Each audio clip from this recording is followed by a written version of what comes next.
Baby, let me tell you, this is as real as it gets. You hear me? I got a plastic bag on under my scarf because I got some stuff in my head. But I just want to come holler at whoever. I think I just want to get this out, put it on the record for several reasons. One of them being, wait a minute, how does this? Oh, I was wrapped up in my in my blanket earlier. One of the reasons being is, for one, when I was making fake van life content. I say fake because, like, from the beginning, that was never my motivation. But when I was making fake van life content, people felt compe- people felt compelled to confide in me more, like about the financial hurdles they were going through and different things, because a lot of it was me sharing my entrepreneur journey, right? Of saying, I'm going to figure out, and I've been on this path for a long time of trying to figure out how to go from being self employed to a business owner, which is why I stopped taking clients. And so the background of my channel was always talking about money and entrepreneurship because that's all I'm interested in. For one, I'm someone who manages my money very, very well because, for two, I've been self employed and I don't have the luxury of relying on someone else's to pay me. So I had to become very diligent with my money. And I started learning about investing. And hey, Sheree, thank you, thank you, thank you. I'm in pre gym shower mode. But so I just wanted to come say that. But the reason why I titled it, It's the Journey for Me, because I've been saying this for a long time from when I had the Mercedes Mansion page. It's the, I love the journey. It's the journey for me, right? So, although now that I've changed my content and I'm restructuring and I've started my school community, which is solely about financial literacy and helping women, especially um, 35 and up. And if you're not, that's fine. But it's just I can't be I can't and I don't feel any type of way by I'm actually surprised I haven't lost more subscribers. I'm really surprised by that. Uh, but I'm also surprised. Let me rephrase that, because I'm actually not surprised because I've actually been in this space for a long time for free before I even started this channel. I know that especially a lot of our people, and women especially, aren't interested in learning about finances. Y'all just don't know over the years how many women, my sisters, will complain to me about not having money at the end of the month, struggling to pay their bills, this, that, and the third. But they always have a bag of weed. They're always there for the smoke sessions. They're all these different things. They play games on their phone, all this stuff. But then when I would have content about credit building, money management, no one was around for that. And it kind of blows my mind. It kind of blows my mind because these are choices that we're making. We're making a choice to say, I know that I'm grown. I know that I'm grown, but I'd rather not even hear any. I don't want to. I don't want to talk about it. I don't want to talk about it. Blaze up, blaze up. And it just baffles my mind. And as someone who is an entrepreneur, right? Like, it's in me. It's in me. And I don't mind the journey of figuring it out. I don't mind the journey of my income being inconsistent because it's me, right? It's me. And I don't have the time in my day to give to someone to say, here, I'm going to peel you off these few little dollars, because I have things that I'm always working on for me. Not only that, When I'm reading my books, when I'm listening to like I'm I'm investing in me, and it pays interest. Me investing in me pays interest. The hundreds of dollars I've paid to be in certain mentor groups, it has paid interest. And I'm out here with no safety net. I don't have not even one relative that I can even go stay with overnight if something happens to my mobile home. And so I just don't understand how finances and learning about managing your money better and budgeting and savings. I mean, even with the sisters in my group, what they're learning when they give me feedback on even just in these 3 going on 4 weeks what they've learned, how their mindsets have changed. This is what I'm here for. This is what I'm here for. You know what I mean? And I'm talking about adults. So, it's the journey for me. It is 100% the journey for me because everything that I've learned, this is what I'm sharing. I'm not talking out of the I mean, we see it. We see it, we hear it, and I've had it shared even here on this page. But as soon as I change my content, these same people are crickets. And I'm like, you should be here. Like, this is what you should be hearing. This is the content that you should be signed up for. You know what I mean? I just don't get it. But again, it's the journey for me. I used to say while living in the projects, you get paid to be poor. Ooh, damn. Damn. That's a bar. Mic drop right there. That's a bar. That's a bar. And that's because we don't look at our employee, the people that can work. Like I can't work for somebody else. I decided that at 14, okay? I can't do it. But the people who can work, I've been saying this for years. You got to view your employer as your first investor, right? And you have to utilize those monies to benefit you and put that shit to work.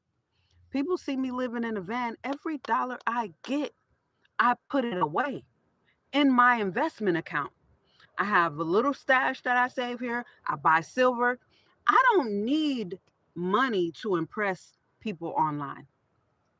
I don't need to, I don't need any of that because as long as I'm sacrificing now and I'm being true to living my purpose now, the floodgates are going to open. I'd rather do those things when I can do them comfortably, knowing I got 5 different savings accounts accruing 5 plus interest. I got investments here. Right now, I just got investments. Right now, I have long term investments accruing money that I constantly put into for my future. That's all I got right now, right? But besides that, what do I have? I have time that I refuse to trade for pennies on the dollar. I have a mind that I control. I have ability that I use to make more money. I have skills that I've learned that I use to help people. That's invaluable. So the reason it's the journey for me is because all I'm doing is paying my dues. I'm paying my dues right now, and for me, it's worth it. It's worth it. And when I hear, and not even just now with my school community, but even over the years, because again, I didn't just start doing this. I just realized that this is what I should be doing. I was doing it on the background, trying to crochet and figure out how can I scale a crochet business when I freehand. How can I teach people how to freehand? How can I hire? All these things. Okay, my resin art. Like y'all just don't know how many times and then hearing relatives, oh, your writing is so good, you should write. All these different things. My cousin, I think makeup is gonna be your thing. Makeup, like these are just things that I've done, you know.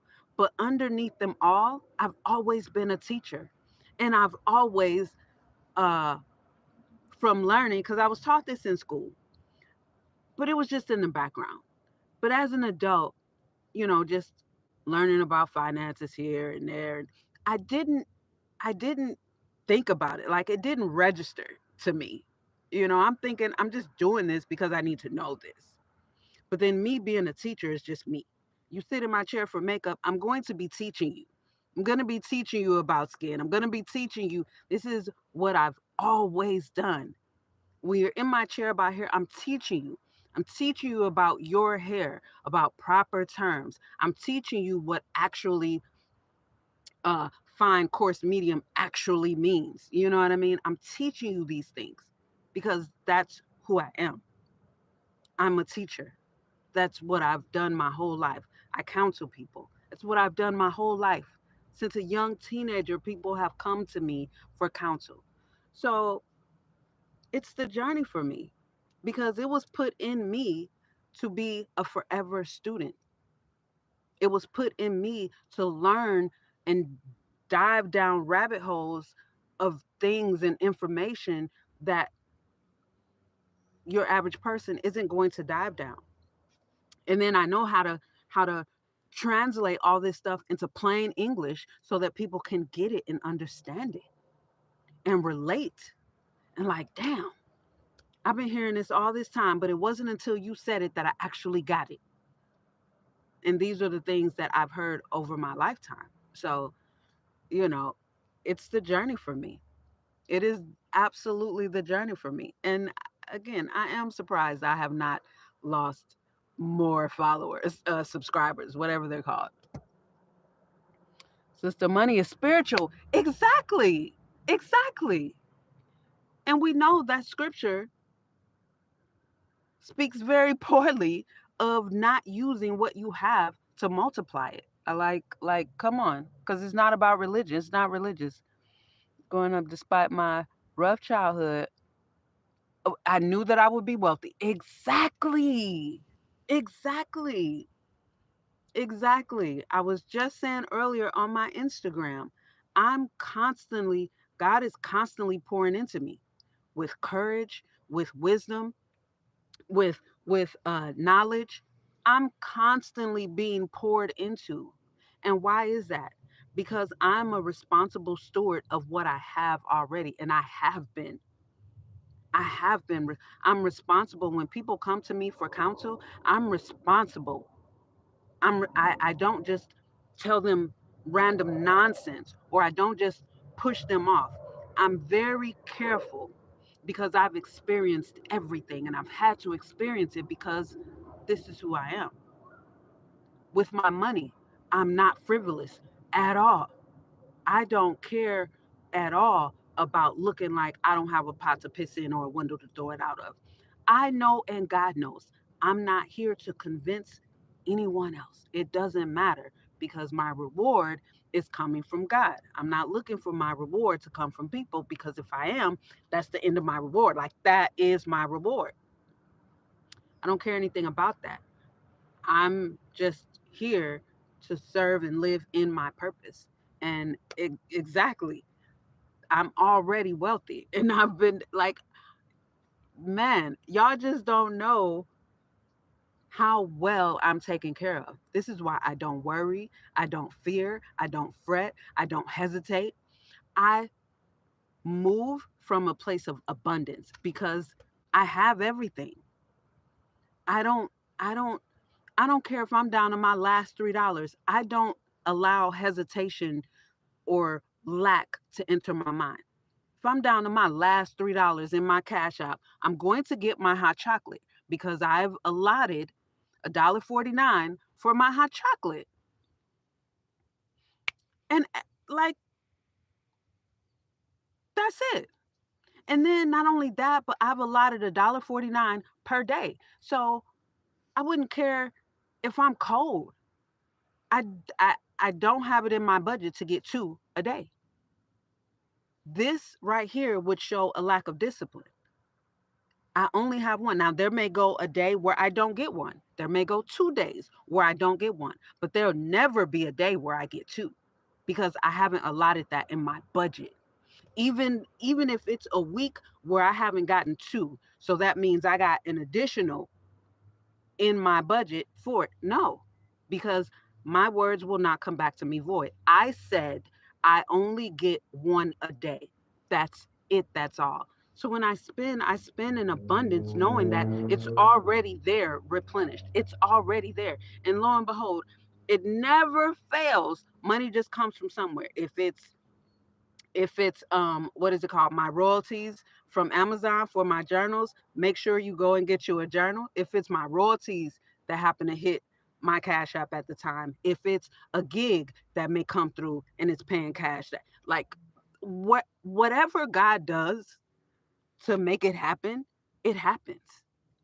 And that's because I never ever worry about it not happening. And the reason why I don't is because I'm not irresponsible with my money. I'm not irresponsible with my money. My stash here, I don't touch it. When I have something to go into my investment account, it goes there. I'm not trying to borrow against my investment account to go and do what? To do what? To do what with? That is for my future. You know what I'm saying? And the fact that once you get in the habit, let me just say this inward, from being in the habit of saving and investing, I love to watch it grow. I like, to me that is the thing. I love to watch it grow. It hurts me to have to spend it. I don't get off on spending.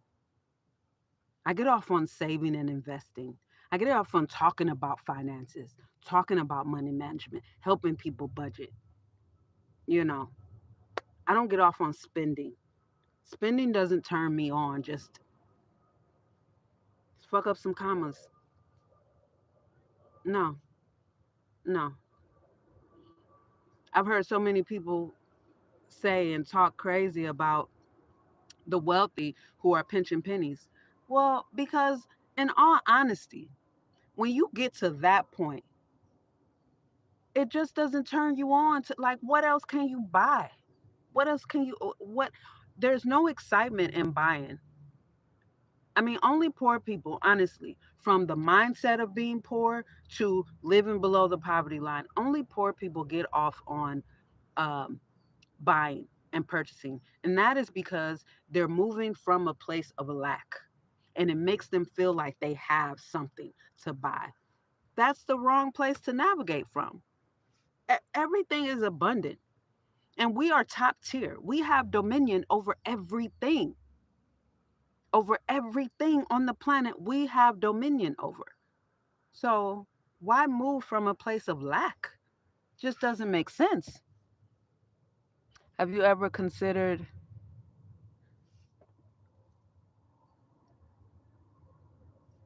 geo arbitrage?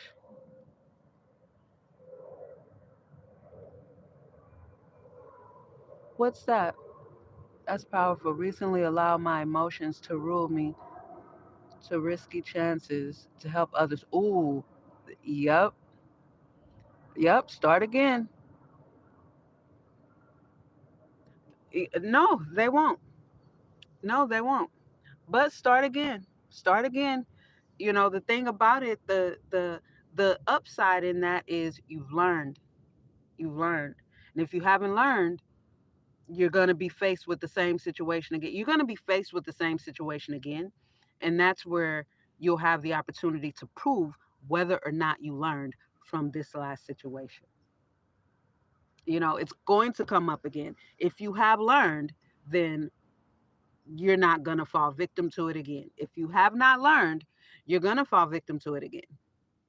You know, because at the end of the day, even from scripture to present day, no one has ever come up off of gifted money, off of being given. And I keep saying to my um, reparations crew, Donald Trump passed out tens of thousands of dollars in 2020. And what was done with all that money that people were just given? They didn't earn, they were just given tens of thousands of dollars. It went right back into the hands of the wealthy and the business owners. Because again, all people know who do not move from a place of abundance, who do not save any portion of what they earn, who aren't producers in any kind of way, they're just going to spend it and just blow it and give it right back. You know, people have a great idea until they get the money in their hands. And some people don't even have a great idea. They just, if I had this, I would go and buy that. I would go and buy that and that and that. So, yeah, it's good you don't feel bad about it because such is life. Living in it. Yeah, absolutely. Uh huh.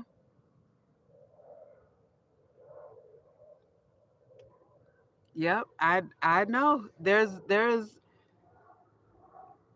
Yeah. There's a portion of the richest man in Babylon exactly like that. Exactly that same situation, and start again. It when it becomes a habit of saving and building, it's the habit. That's the habit we're in. We're in the habit of saving, and it was a lesson that you needed to learn. There was something in that you needed to learn because the next time it come, it may be more costly, right? So you needed to learn this one at this level because it's going to be easier to bounce back from than $20,000. You know what I mean? 50, $200,000.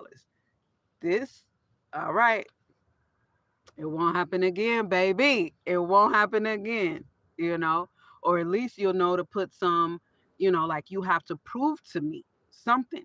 If you can't prove to me something, then are you going to have to give me some collateral, something that I can take and get this amount back? Like it's not just, oh, yeah, here you go. I'll take your word for no, no, no, no, no, no, no, no, no. Nope.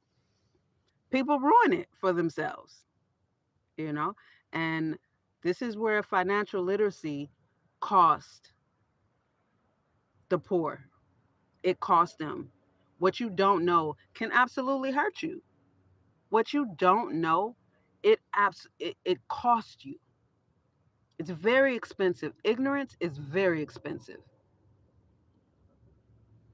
Ignorance is very expensive.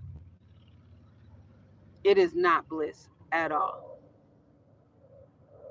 It's expensive because information is free and it's out there. And good information does come at a cost, but it's worth it. Good information, having a good coach, a good mentor, good guidance, it's going to come at a cost, but it's going to pay interest. If you take heed to it, it's going to pay interest and it's going to be worth it. We have to understand the difference between price, cost, and value. They're not one and the same at all. I'm so grateful. Before I couldn't see my sister, but trust, no proving, completely remaining myself. God has shown me to throw your pearls to pigs. Let's take turn and bite you. Yeah, yeah. But I do plan on leaving North America. Definitely, that has been the goal all my life. Um, and I do plan on still creating content, but it is something that, like, as I get older, it's more of a goal that I make with a deadline to it, you know. So in the background, I don't think I've ever shared or talked about this, but it's something that I do presently.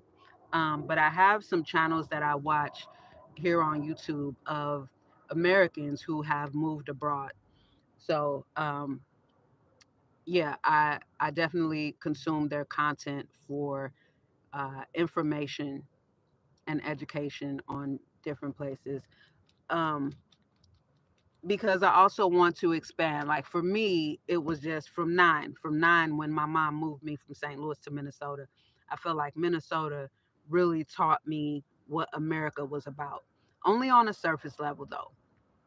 As I actually learned more about America, as far as what's written, um, I think it's amazing, and I totally understand why people come here to build. Um, I think it's terrible that we as Americans that have been born here 5, 6, 7 generations, um, we don't have that immigrant mindset. Even though a lot of us come from struggle and lack, it's still struggle and lack in this country. So where I differ is I never, even at 13, I had these conversations. I don't feel like a victim. I never felt like a victim. So this country is amazing to take an idea, work your ass off, be consistent, persistent, and tenacious, and you can make it happen. No matter how long it may take, especially if you're not coming from a victim mentality of pointing fingers to say, blah, blah, blah, come here, come here, come here. Because I look at it like this: we've been here all of our lives. And we have the blueprint from our ancestors even 100 years ago, crawling out of chains, getting massive amounts of wealth. I was thinking about this the other day. I kept it to myself, but I want to share it. I see why in the late 1800s, our ancestors were able to amass hundreds of acres of land and businesses, because that's what they saw. They saw, you know, American plantations, those homes are huge, right? They're big, beautiful, huge homes on acres, hundreds of acres of land. So they saw that although they were enslaved, this is what they saw: proximity. So in their minds, it was like this is possible, because they didn't feel like it was beneath them, or like they felt like I can have this too. Because I think there's several reasons. I won't get into that because it's probably gonna offend whoever is not black. But they saw that it's possible.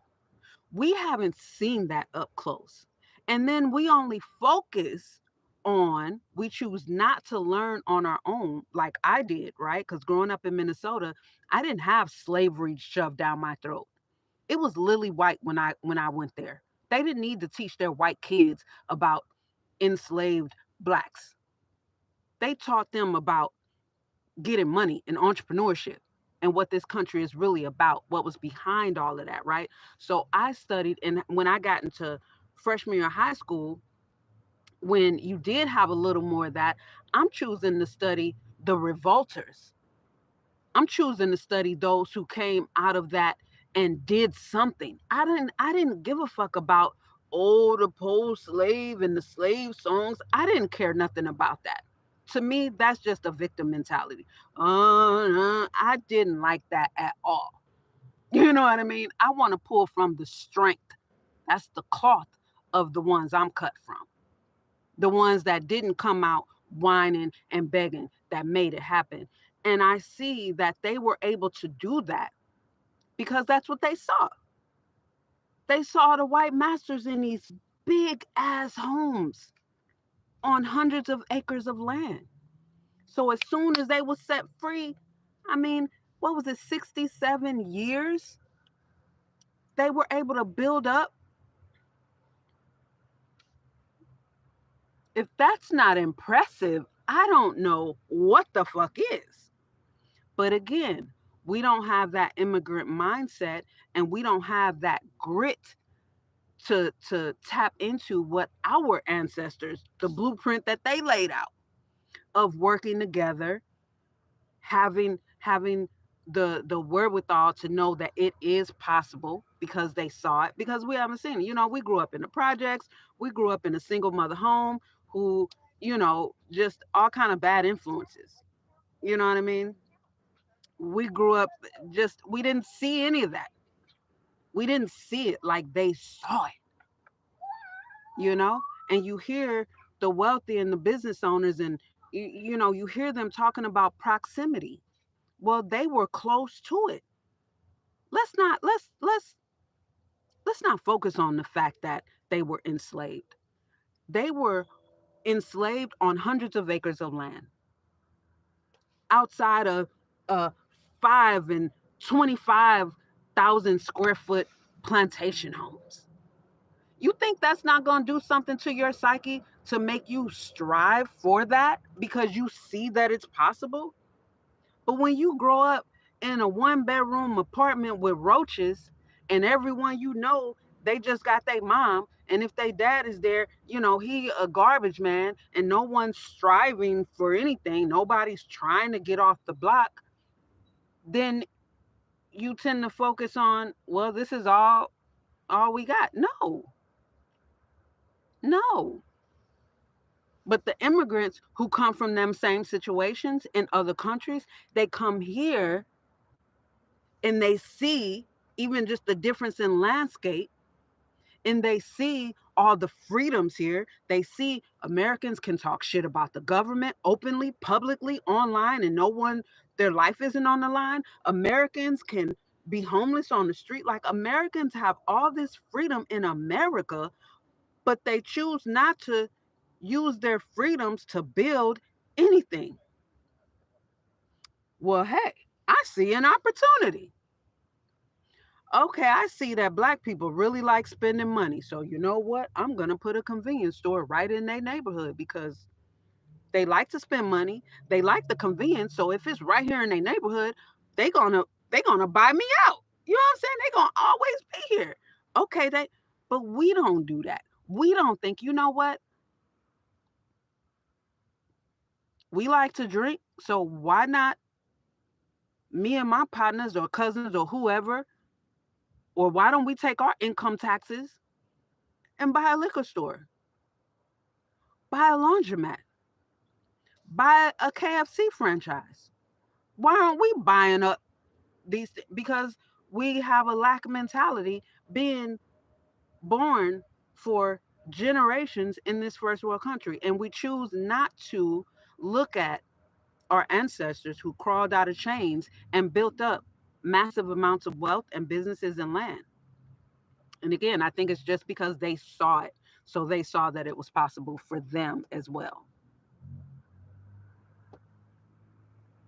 Man, I'm telling you, immigrants hungry, Americans comfortable.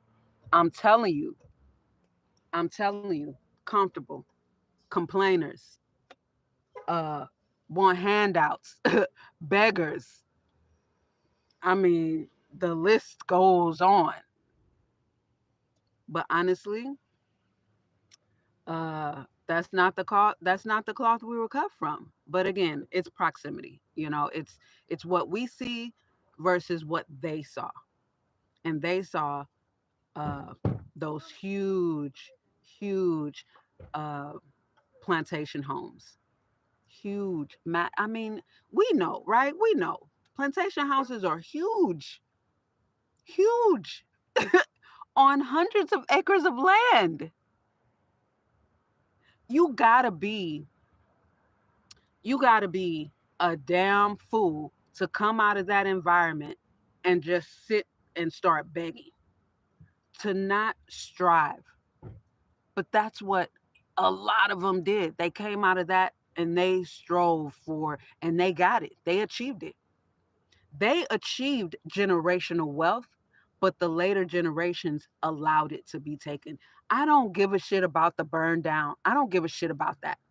What that did for the future generations is it showed how scary they were, and it showed how they didn't have the heart of their granddad, of their dad, of their mom. Think about the children who were in that, who may not have been like small kids. It didn't put a fire in them to say, I'm gonna rebuild what my parents, they just wimped out. They just wimped out because they didn't see what their parents saw being on the plantation. I think that's what drove the hunger and the desire to have it because they knew it was possible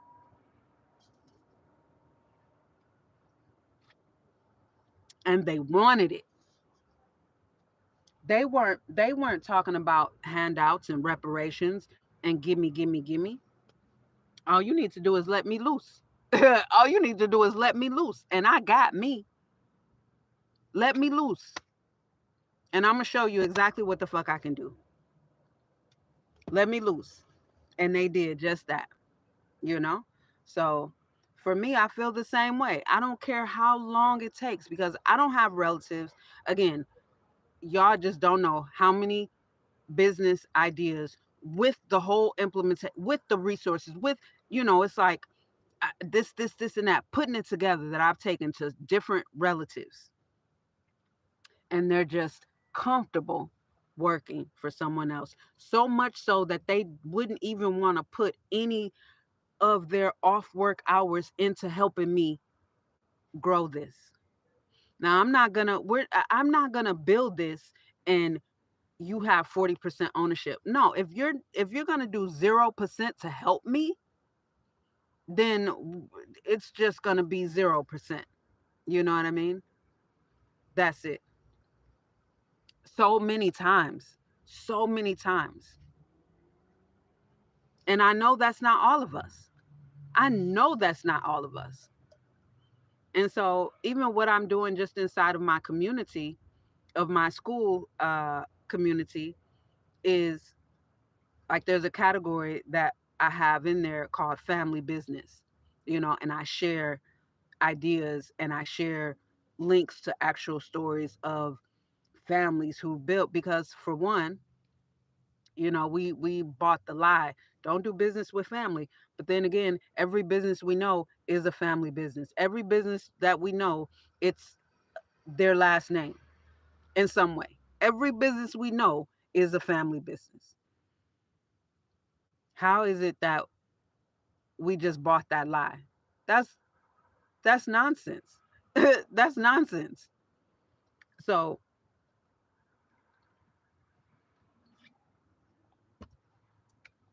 it truly is the journey for me, I'm telling you. It truly is the journey for me because the person that I am, the level of resilience and tenacity, I will fall 999 times, baby. 1,000 times I'm getting up. Do you hear me?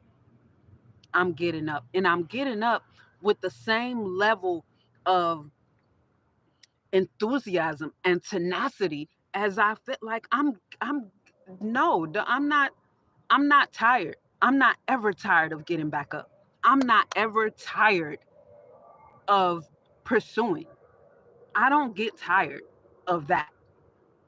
I don't get tired of becoming more than I am. I don't ever get tired of that. I don't get tired of learning. I don't get tired of increasing what I know. I don't get tired of receiving more wisdom. I'm not ever tired. You're going to see me get back up 5,000 times and continue to go.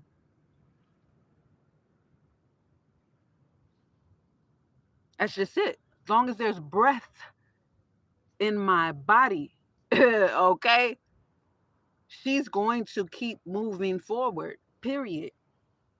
Period. It's that's why it's the journey for me. That is why it's the journey for me, because every single moment of every single day is an opportunity that I have, that I take hold of. And let me tell y'all, I do it scared. Clearly I do it alone. I do it when I feel some loneliness. I do it when I don't know where the funds are going to come from. It does. I do it. I'm a doer. I take action. I take action and I figure it out as I go. And God gives me answers and open up doors as I go. We have a lot in common. I too was married to a West African. Yeah, yeah, yep. It was a learning experience. I don't regret it at all. I don't regret anything. First time I said that I was 19. I don't regret anything, anything at all. And I've learned from everything. I learned from everything. So, yeah, it's the journey for me 100%.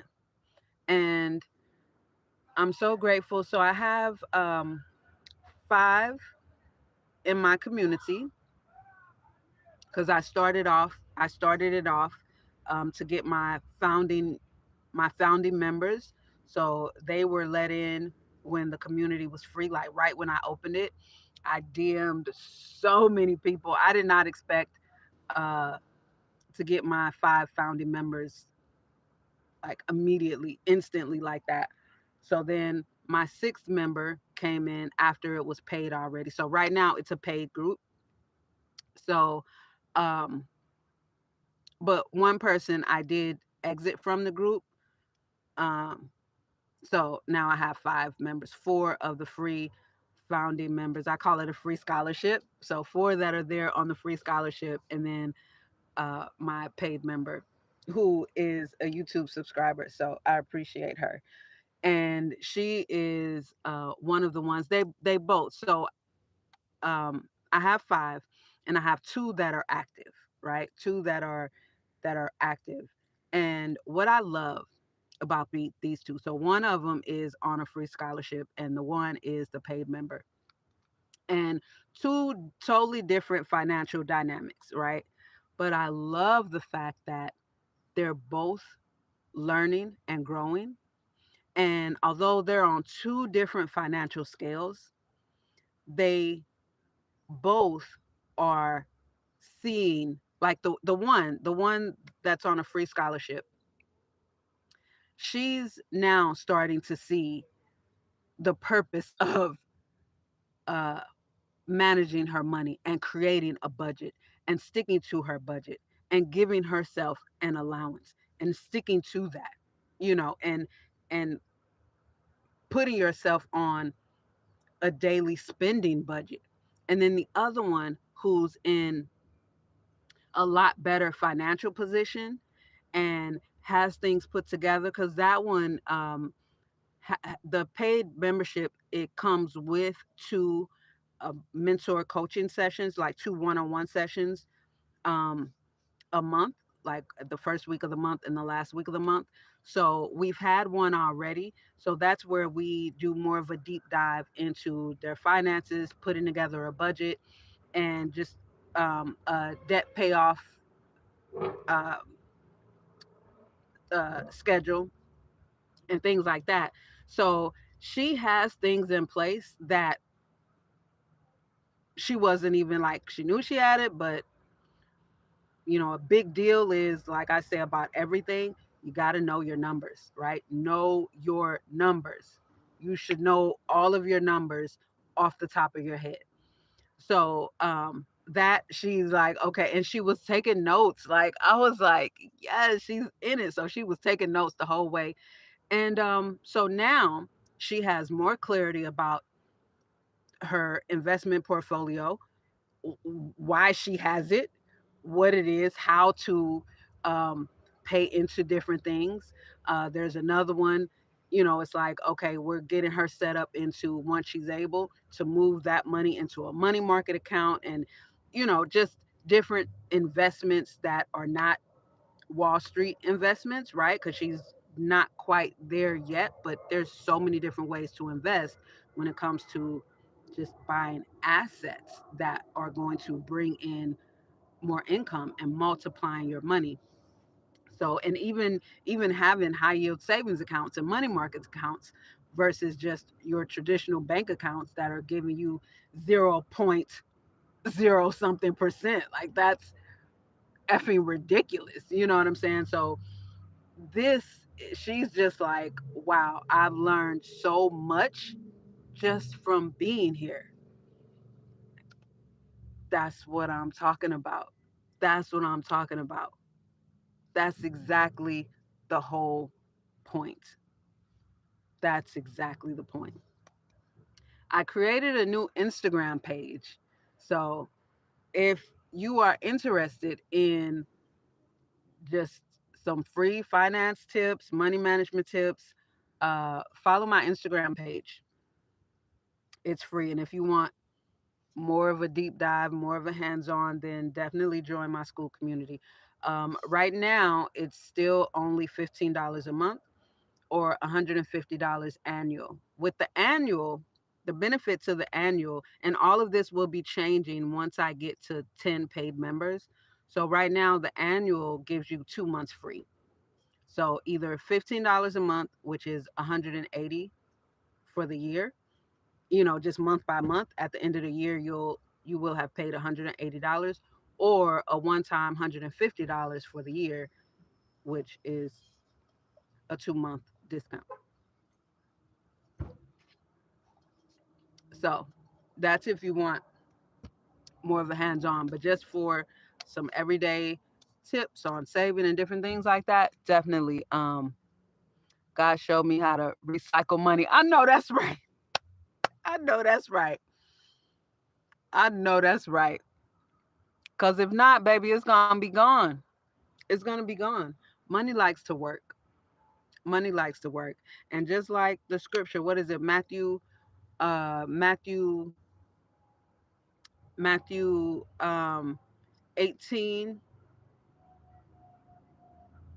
Matthew 25, verses 14 through 30.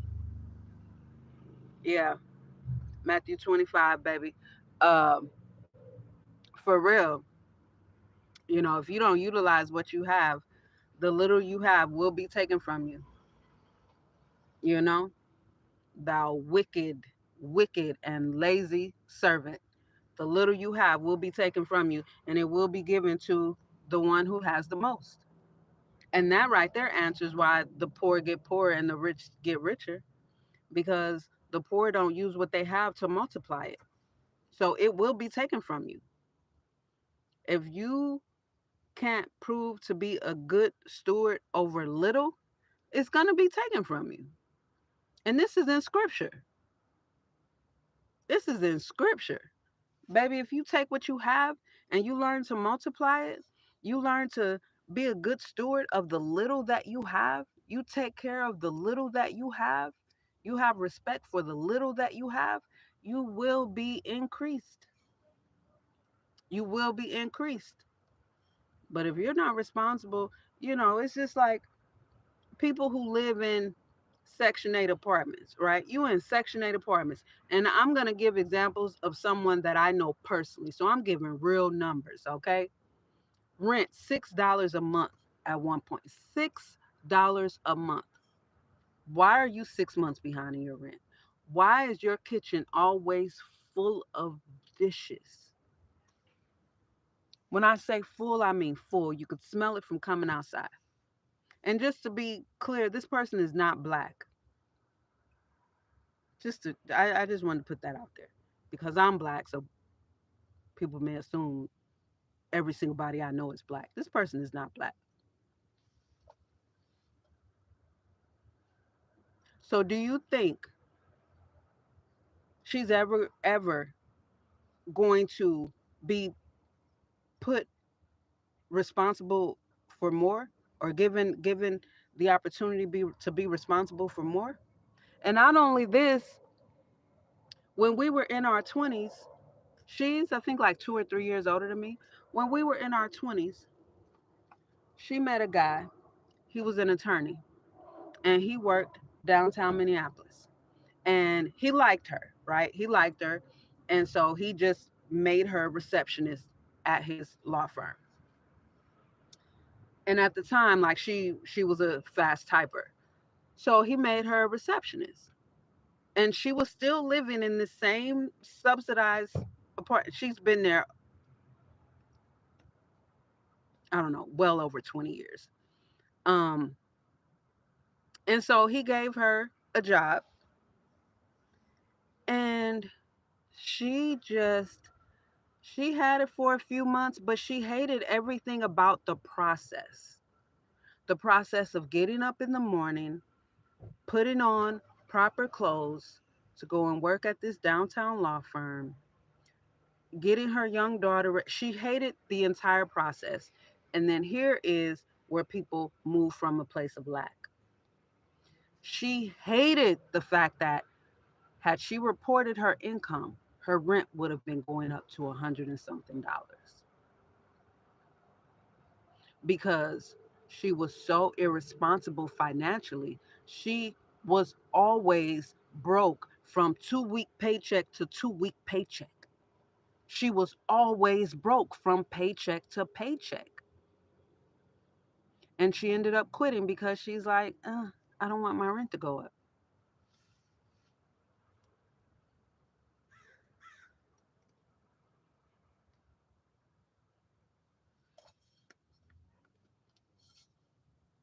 Word?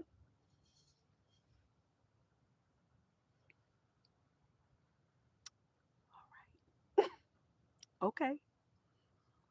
Okay.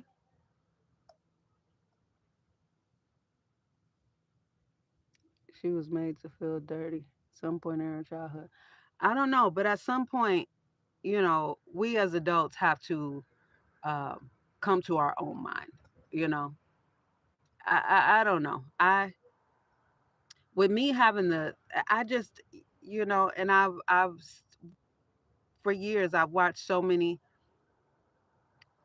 business owner stories. You know, everybody had it fucking tough. Everybody, everybody. You think because someone strived to build their business that they had it easy, that they were born into? No, no.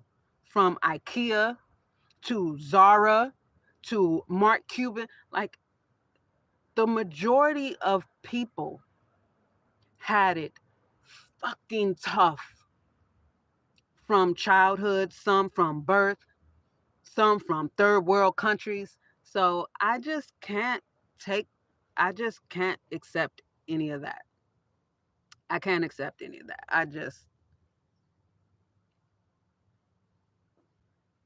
You know, because at some point as an adult,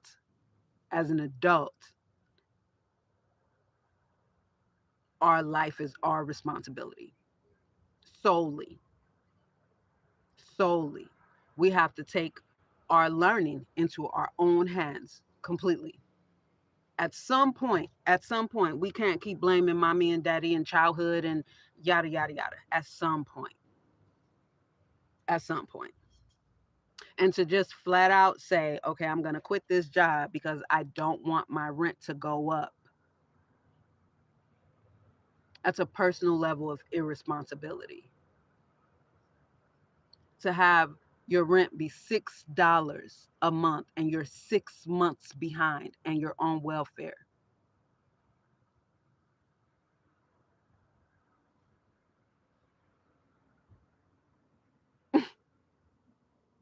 They're paying you. They're paying you to live here. You're not paying the rent. The government's paying the rent. So why haven't you just sent the money over? $6 a month.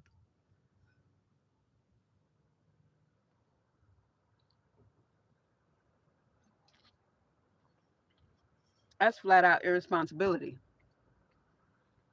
Plain and simple. We're going to just call it what it is.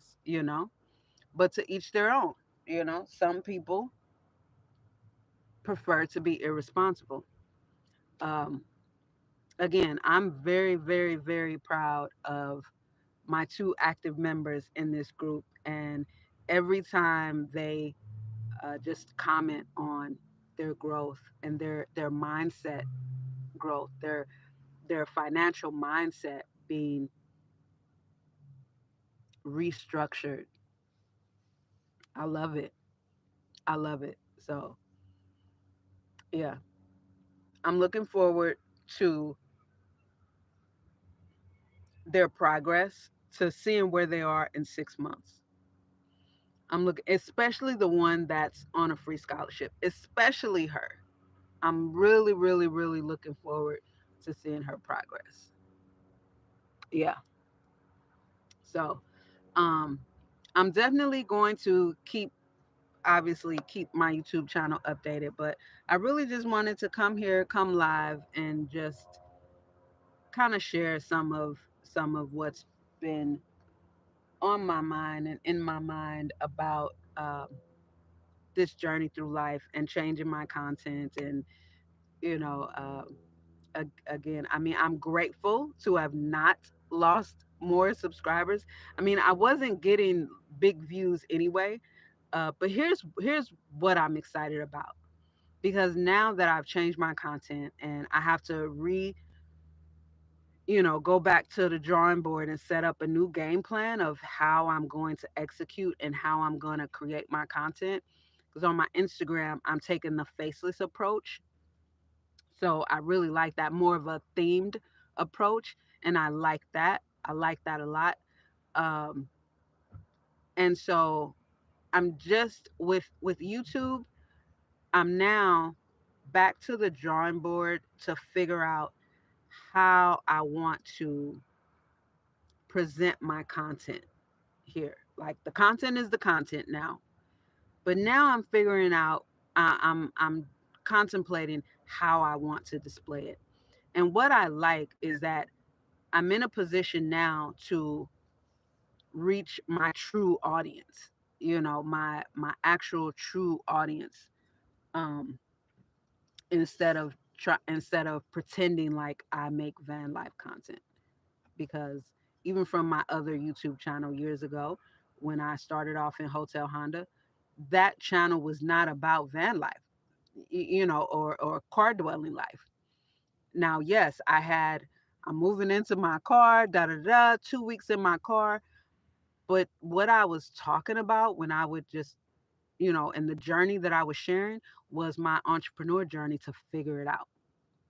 And this is just where I'm choosing to live. And what I love is, like back then, like what I love is the fact that this is going to allow me to be mentally free without stress of rent is coming, I gotta pay this, or I gotta work at some freaking job that I absolutely goddamn hate, and it's taking my time and my mind and all this nonsense that I just wasn't with anyway.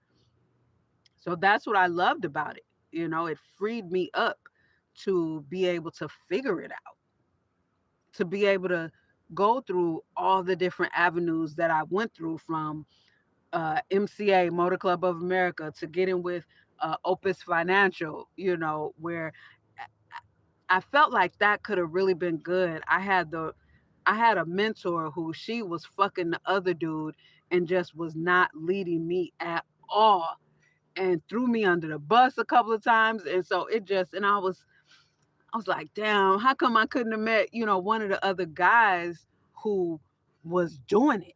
Even with themselves, like they were doing it, they were moving up, getting the awards. And the person who I ended up meeting, oh, I think it's called Shaper. Is it called Shaper? It was an app. It was an entrepreneur meetup app, and it was new, I think, at the time. And that's where I met her. And they were having it's like like a networking event, and I went, and I liked it. Well, for one, it was um whole life insurance, and so I was all about it. Um, yeah, and it just it didn't work out. So I thought that was unfortunate. So that, and then also I had a homeboy that I've known since I was like 13, and I had confided in him one day. He was in Minnesota. We were over the phone, and he was like, "This was when I was with Opus Financial," and he was like, "Man, you bullshitting. You have all these gifts in you, but you trying to go and build up somebody else's thing and then calling it entrepreneur." And it hit me like a ton of bricks. He was like, instead of just building your own thing. When he said that, I'm telling you, it was like he dropped a 500-pound anvil in my fucking lap. And I was like, damn, you right. You right. You right. You trying to convince me. I was just like, I mean, he went in. He went in. He told me exactly what I needed to hear though. So it's been a long journey, man. I'm telling you, it's been a long freaking journey. It has been a long journey. So my content has never, ever, ever been. That's why I say pretending to make van life content because it's never been my content. I'm not interested in that. I'm not interested in having people subscribe to me to live vicariously through where I'm traveling to and this and that, and people barely able to pay their bills. But when I go live, because they're so infatuated with living vicariously through me, that they send, um, what are they called? That they pay. Look, I haven't been on YouTube live so long, I forgot what it's called.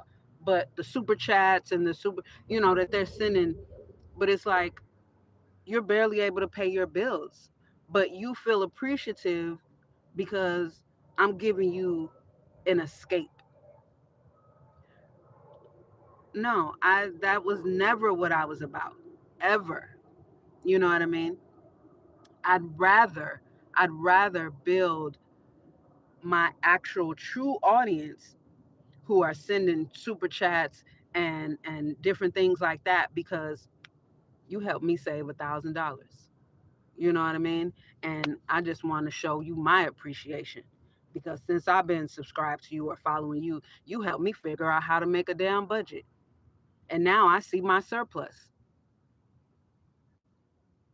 I've talked to adults who didn't even know what surplus is. I asked them, "What's your surplus?" And I have to explain what surplus means.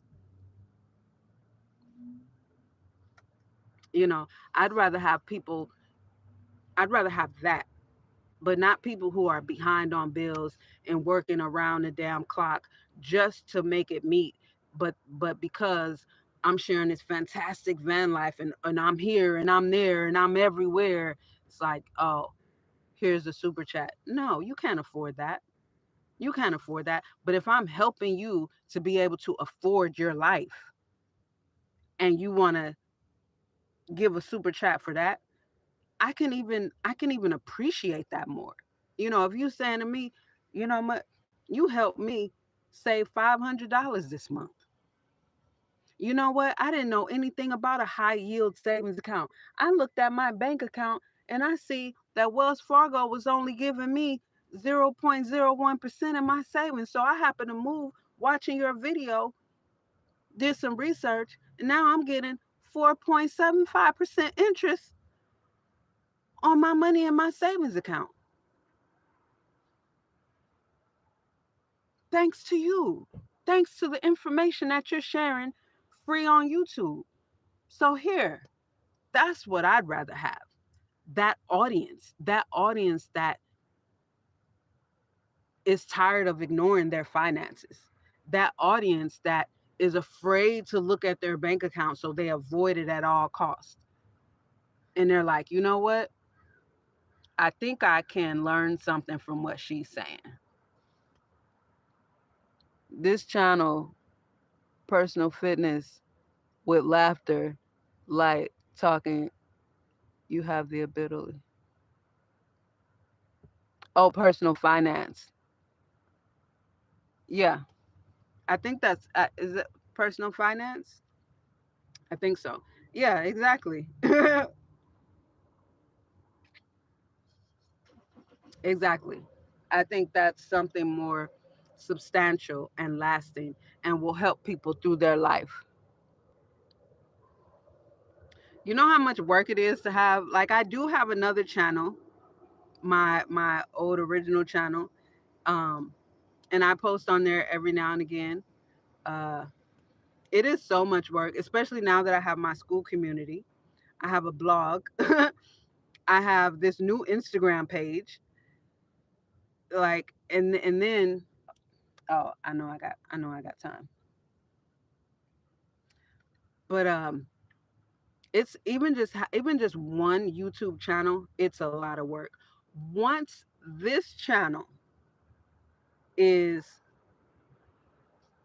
bringing in consistent income, it'll be easier. Like right now, this channel, I only pull income from it like once every 2 or 3 months, because I don't meet the threshold every month. And now that I've changed my content, personal fitness. Okay. Um, yeah. Well, right now it's on personal finance. Right now it's talking about personal finance. Raw and with laughter still, because, I think I'm humorous.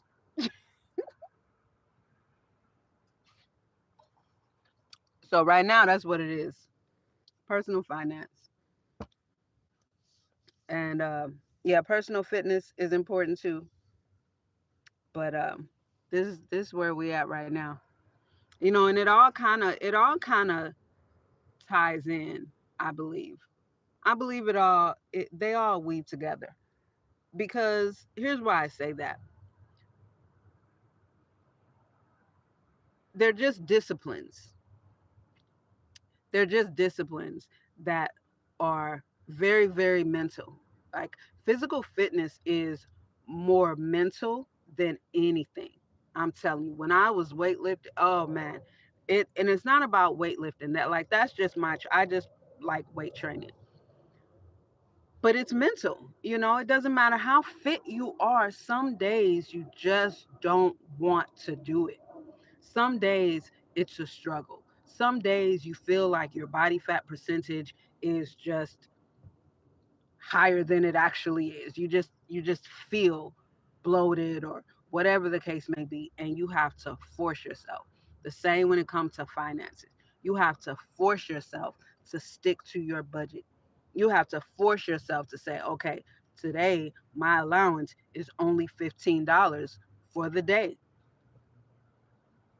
That requires discipline to get on a regular consistent savings habit. It requires discipline to keep your expenses low and to live on less than you earn. It requires discipline to not go and buy that shiny new thing because every other broke body got it. It requires discipline to not want to try and impress the people that actually have it, because discipline is what impresses them, not your spending. Your spending doesn't impress the people that actually got it. Discipline is what impress the people that actually have it. Spending only impress broke people, and that's a fact. I'm 54. I'm 54% body fat. That's high. After watching you because you were so kind and motivating. That's awesome, Sheree. Good for you, baby. 54% is high. I'm sorry. I thought at first I thought you were saying you're 54. Forgive forgive my reaction. That was probably kind of rude. But I'm a Gen Xer too. I grew up in the era where we called fat people fat. But I'm not calling you fat. That's not what I'm saying. I'm just saying, yeah, 54% is very, very high. That is very good for you for taking control of that. Good for you. That is very, very high. That's extremely high. You definitely, I'm sure, want to be in the 20 something percent range. You definitely want to be in the 20 something percent range. For sure. For sure. And probably lower than that, depending on how tall you are.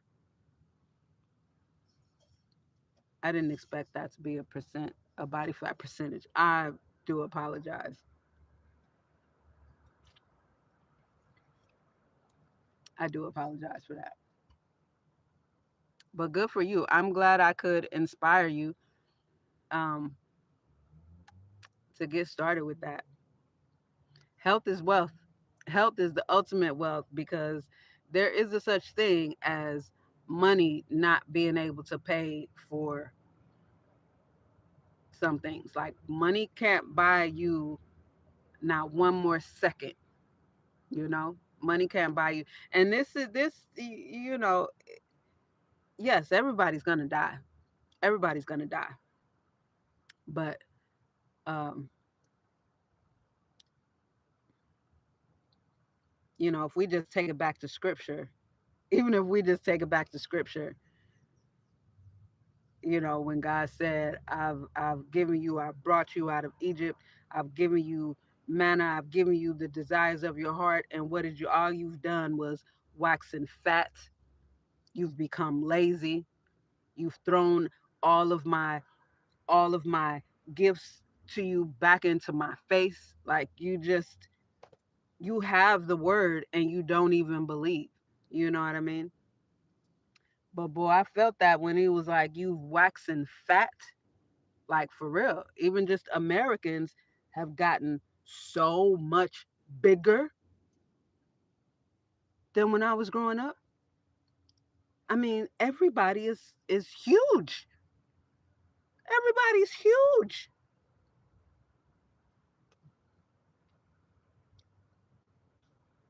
See why I get trying to get you to shoot and post your workout.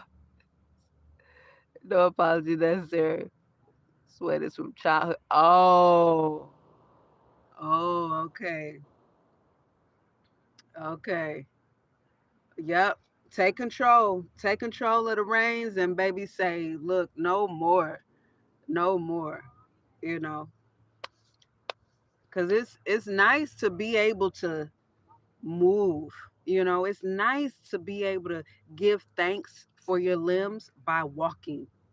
It's nice to be able to give thanks for your health by moving the body, you know, and utilizing your health. Like these are just forms of gratitude, is how I see it. It's debatable, but that's how I see it. And I've been saying this even before I left Minnesota. You know, I had a guy said to me, I told him I was about to walk over to Walgreens, and he was like, here's this lady with a car and she's walking. Why are you walking? I said, because it's how I give thanks for my working limbs, for the ability to walk. It's how I give thanks. I mean, it's a few blocks away.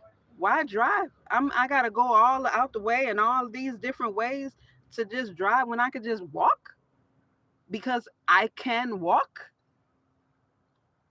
It's how I even right now in Lo Chateau, there's times when I will just walk. I will stay parked here and I will just walk to the store.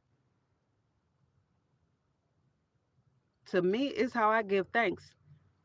And I said this when I was in the mansion when it wasn't working. And I was like, I'm grateful because I was walking to check my mailbox, which was 3.5 miles. And I said, you know, again, at any given, I said, now there's no way I could just wake up fat or just allow myself to get fat. Like I set my standard for myself at 19. So you won't ever see me fat. But that's my standard, right? And I said, unless I wake up and my legs just don't work, God just decided to remove the use of my legs, I'm going to give thanks for my limbs working by walking, by using my limbs. To me, it's gratitude. Ah, I can't relate, but I hear you. I hear you. Um, I definitely can't relate. I don't know. I set a standard. You know, I was an athlete. I was not. Um, I wasn't made to be fat as a child. I say that because I feel like if there's a, I feel like fat children are fat because of whatever adult is raising them because they're not. They're dependent. They're dependent. Um, and so the adult is the one that got that kid fat. That's how I see it. You know, whatever. But I wasn't a fat kid, but I was always active as well. I was an athlete from childhood. I was very active. And At 19, when my kid's dad and I broke up, that's when I set all my standards for who I would date, who I won't date. Um, I had two kids at the time because that relationship we had two kids, and I was like, I want to be a MILF. I always want to be a MILF. So that right there set the standard that I always like. I will always want my kids to look at me as they fine mama. That was my standard. And for me personally, I'm not saying I'm talking about Shalonda Elise. I don't like a lot of body fat on me. I think I'm cute, too cute for that. And I'm not comfortable. Like I'm physically not comfortable if my body fat percentage is too high. So, but because I set those standards young, and again, as it is written, my words will not come back to me void. Because I said it, it just happens like that. Like it just happens because again, my words will not come back to me void. I reap what I sow. So I'm not even able to allow myself to get fat because I already said decades ago that I won't ever be.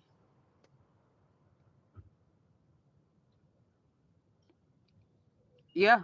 Yeah. And baby, life was not easy because he wasn't mad that I left him.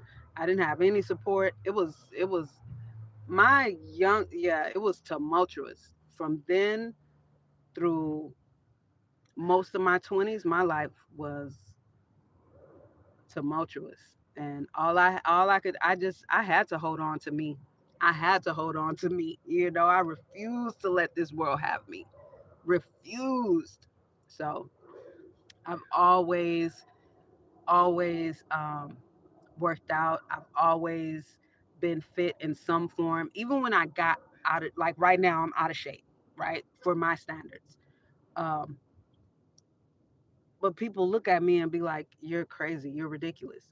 But this is my ridiculous. This is my ridiculous. Okay, I don't need to be 300 pounds to call myself fat because that's not how I get down. But I think being in good health and good physical condition and good physical shape is just another form of gratitude for me personally. This is the first year that I put me first. Well, God is within you, right? Like if we think of the scripture where God said, anyone who put his son or daughter before me is not worthy of me.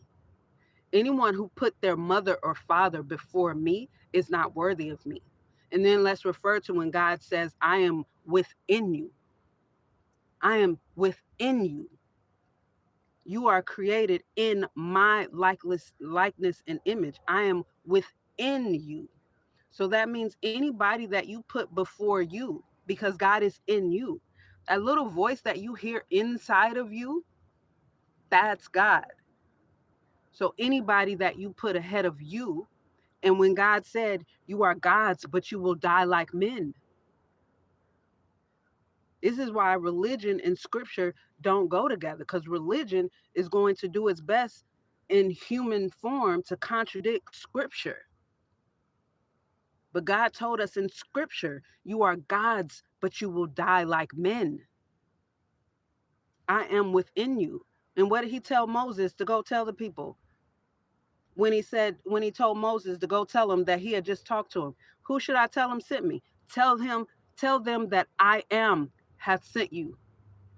I am hath sent me unto you, and that is my name forever. So when you say I am, who are you? When you put the words I am together, there's no one else you can be talking about. You can't say I am talking about your dad or your mom or your son or daughter or brother or sister or friend. If you say I am, you're talking about self. When you say I am, you're calling God's name because God told Moses to tell the people that I am had sent me unto you, and that is my name forever. And this is why when you listen to the wealthy, who most of their speakings and teachings and and guidance and books are in the self-development category, they tell you to be very cognizant of the words you put after I am. Because again, going back to scripture, your words will not come back to you void. So what are you? Because God already told you that's his name forever. He already told you that he is inside, not beside you, not before, back, inside. And if he says, I am is my name forever. And if he says, if you put your son or daughter ahead of you, you're not worthy of me. And what does that mean? If you put your kids before you think a day is going to come when your kids are going to put you before them? You're going to suffer. You're going to suffer. And you see it with people that put their kids on a pedestal above themselves. Maybe you haven't seen it. I've seen it. I've seen it of different ethnicities. You're going to suffer because God inside of you already told you, if you put your son or daughter before me, you're not worthy of me. So that means you're not worthy of anybody. You're not worthy of anybody thinking highly of you because you're showing them that you don't think highly of you. You're showing them to put you on the back burner because you're putting yourself on the back burner. You're not worthy of being put in the forefront because you're putting everything and everyone else ahead of you, ahead of God. I am is not separate from you. And that's plain scripture. That is plain scripture. So you're saying this is the first year that you've put God first. Period. Because God is you. I and my Father are one, but my Father is greater than I. And that greater than I is that voice inside of you. That voice inside of you that tells you exactly what or what not to do that you ignore. And then you're like, damn, something told me such and such and such and such. Something told me that's God. That's the greater than I. I and my Father are one, but my Father is greater than I. Everything you need is right within you, not anywhere outside of you.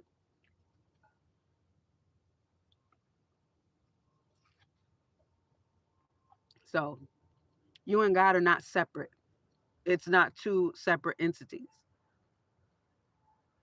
Once you separate the actual you, the spirit being that's moving the flesh, once you separate you from the flesh, you'll be able to see clearly who you are.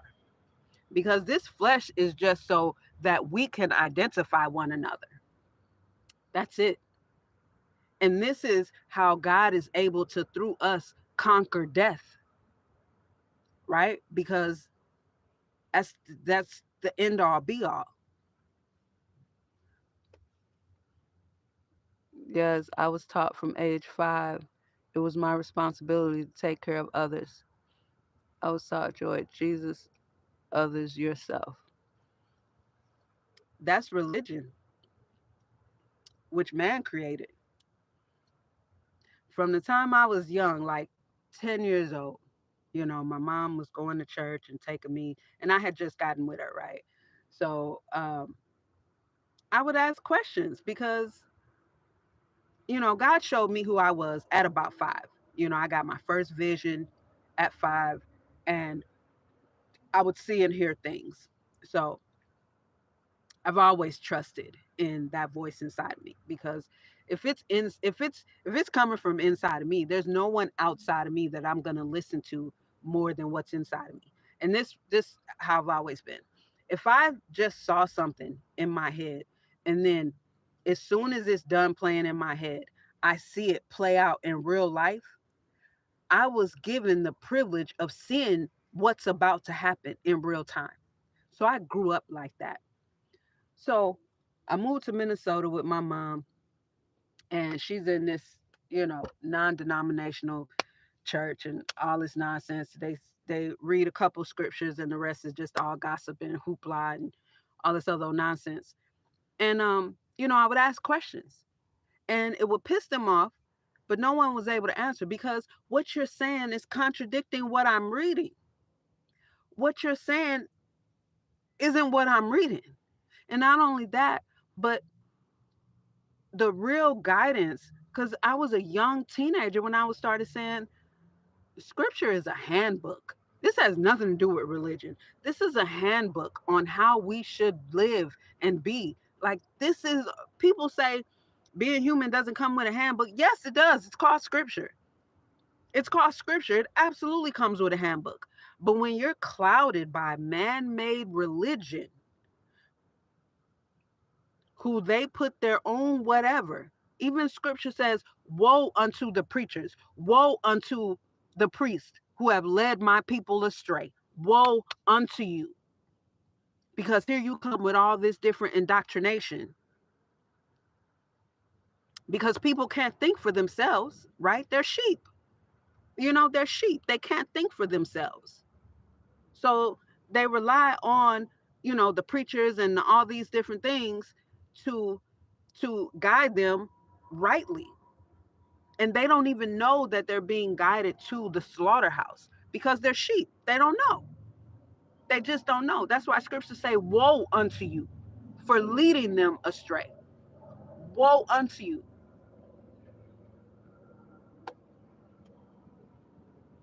Code of conduct.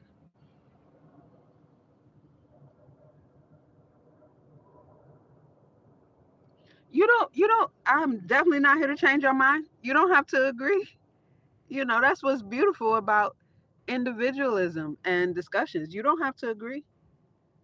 If whatever you believe in is serving you, then that's what matters. If what you believe is serving you, and it's, you feel good, that's all that matters. Oh, I agree. I mean, I definitely don't try to change people's mind because that's just not what I do. I'm not interested in that.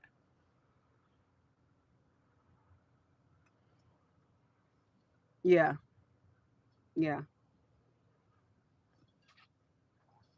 I'm just saying it lead too many people astray.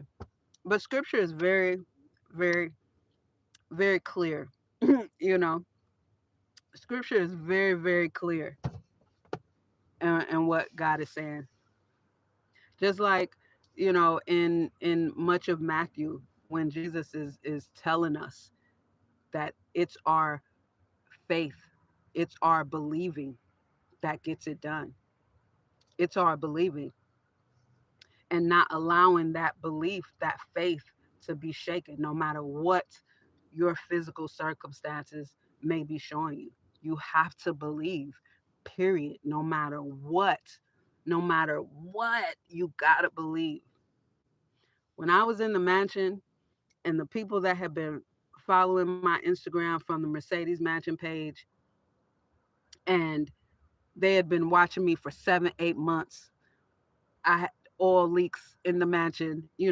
I'm contacting different mechanics trying to get it fixed. I'm, all these different things. It's just, and then at one point, like for the last 7 or 8 months, I was walking to my clients, walking everywhere. That's why I was walking 3.5 miles, right? Because I just, the oil was leaking everywhere. And I had a vision. And, I told them that you guys may see this. And how it started affecting me, obviously, because I wasn't able to keep up my things, right? I wasn't able to keep up on my laundry because I'm not driving. So I wasn't able to keep up on the things that I would get from Walmart. I just wasn't able to keep my home up, and at that point, it was no longer my transportation, it was just my shelter. And I thank God for that. But at no point did they hear me, woe is me, or get down or waver at any point, not one day.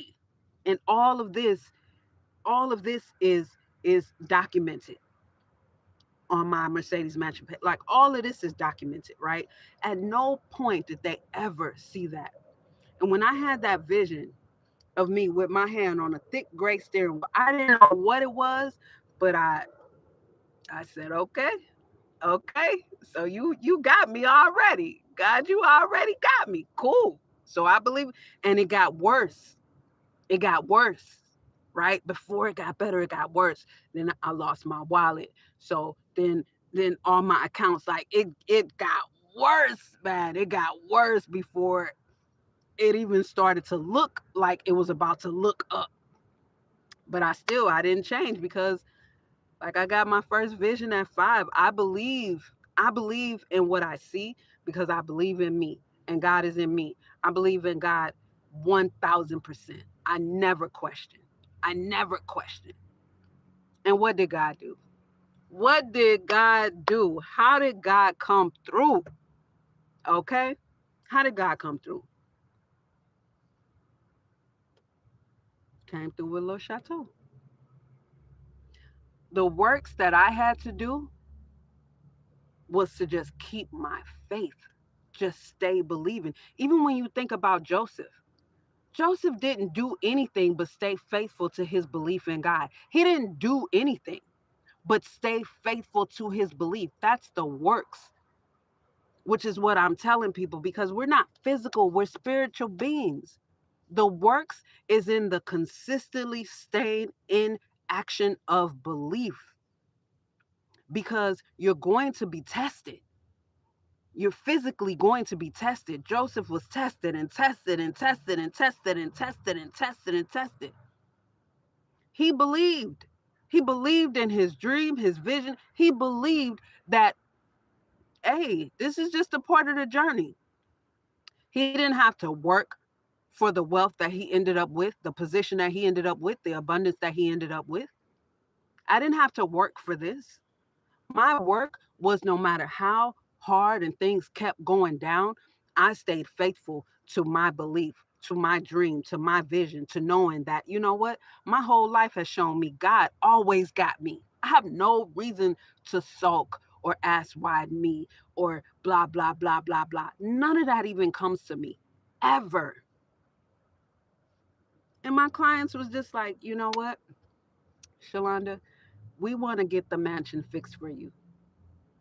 And they called it what I called it, the mansion. Always have from the time I got it.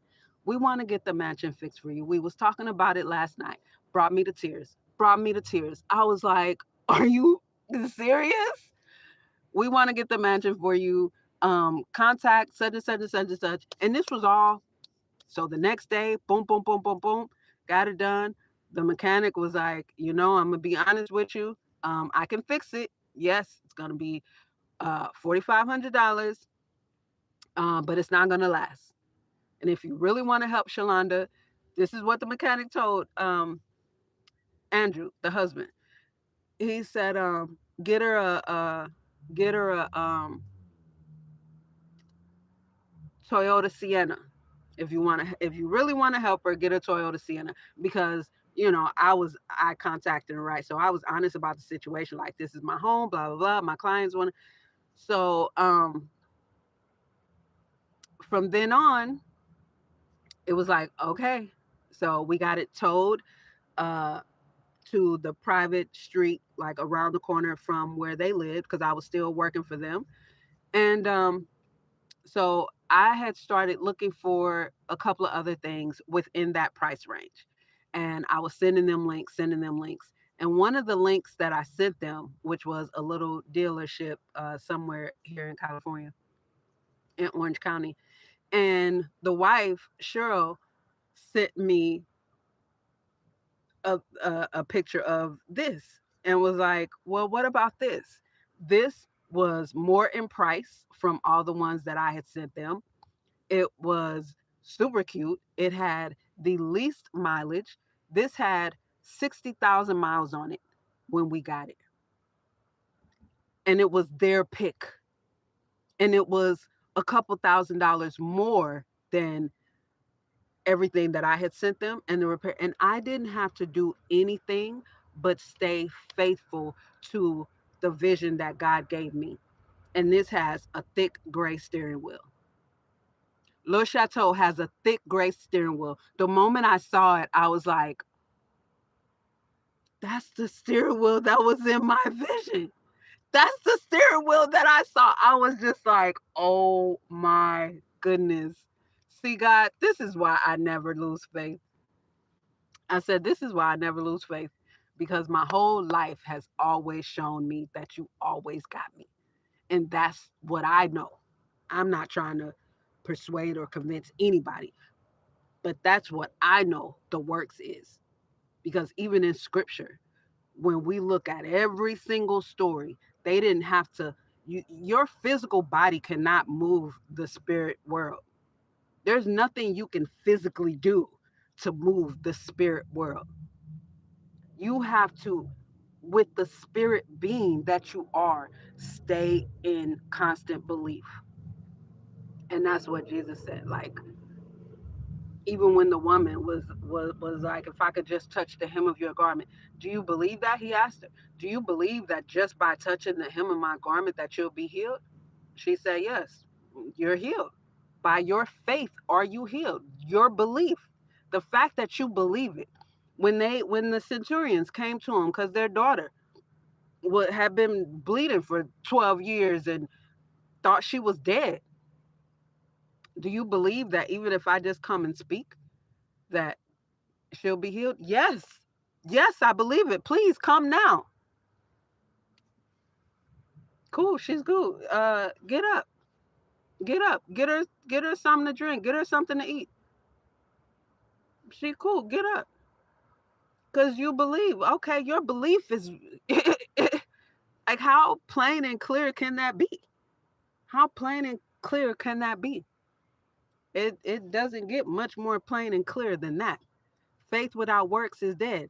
All right, what's the works? The work is staying faithful, because physically, in this physical realm, you will be tested. You will be tested. Your belief, your faith will be tested before you see the result. Can you actively stay faithful? Can you actively stay in this realm of belief throughout all that you're about to go through? Because I'm about to put you through it. Because faith without works is dead. You can't just say, oh, Father, I believe. And then the first catastrophe that comes, oh my God, why me? Oh my God. No, God, you did. Okay, well, you got to start over, because your works has just been crumbled. Like, you just crumbled. You just fucking folded. Because your physical cannot move the spirit world at all. So you can work your physical body to the bone, but your spirit vibration is what is actually at work, and that's what's coming back to you. What your actual vibration is, that's what's coming back to you. The questions inside, that's what's coming back to you. The negative self-talk, that's what's coming back to you. You might be able to fool somebody in the flesh, but you can't fool God inside of you, because you know you're questioning. You know you don't really believe it. Like, you know in your, that's why affirmations, if you don't believe it, right? Like, if you say, so Sheree, if you say, my name is Gina Thompson, inside instantly you gonna say, your name is not Gina Thompson. You know you lying, right? Inside, immediately you're gonna say, inside immediately you're gonna say, no, it's not. My name ain't this. That's not my name. That's right there. That right there. That right there. It's the same thing. If you say, I am wealthy inside, no, you're not. You don't even know how you're gonna pay your bills. That right there. But if you say, like scripture says, let the weak say, I am strong. If you say, I am strong inside, you say, I am strong. If you say I am wealthy, inside you say I am wealthy. I am wealthy. I am wealthy. I am wealthy. And I deserve to be. Yeah. Yeah. I'm wealthy. What did Les Brown say? Let the big you talk up the little you. The big you is the you inside.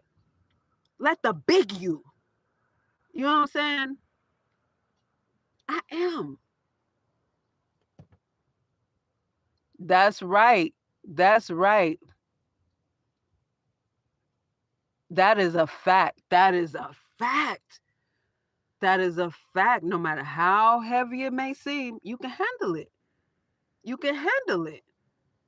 You can handle it. That's for sure. That's for sure. You can handle it. No matter how heavy it may seem. Yep. And it's all for our benefit. Everything that we experience, it happens for us, not to us. Everything that we experience. Again, this goes back to it's the journey for me. It is the journey. I love the journey. Like that saying, the man that loves to walk will go further than the man who wants to reach the destination or something like that. Because like I love the journey. So I'm not gonna quit. But somebody that just is so desperate to reach the end goal, they're gonna quit because the journey is long and hard. It's long and hard. But I love the journey. So I'm gonna make it to my destination, wherever that is, because every aspect of the journey is my destination. You know? I just love the journey. I absolutely love the journey. There's nothing like it. I bet it does. It's LA. Parking sucks in LA. Anyway, thank you so much for hanging out with me and chit chatting and tuning in. Um I will be making more videos. And you know what, Sheree? I got you. I got you on the fitness content. I'm gonna throw that in there, mix it in there with some motivation and different things like that. Because I can weave it in. I can weave it in. I'm a genius when it comes to creativity and linking things together. So I can definitely link it. So I got you. I definitely support your journey. So don't you worry about that. I got you. So yeah, y'all have a wonderful first day of the week. Thanks for vibing out with me, and I'll see you in the comments or on the next video, or you'll see me before I see you. Peace, y'all.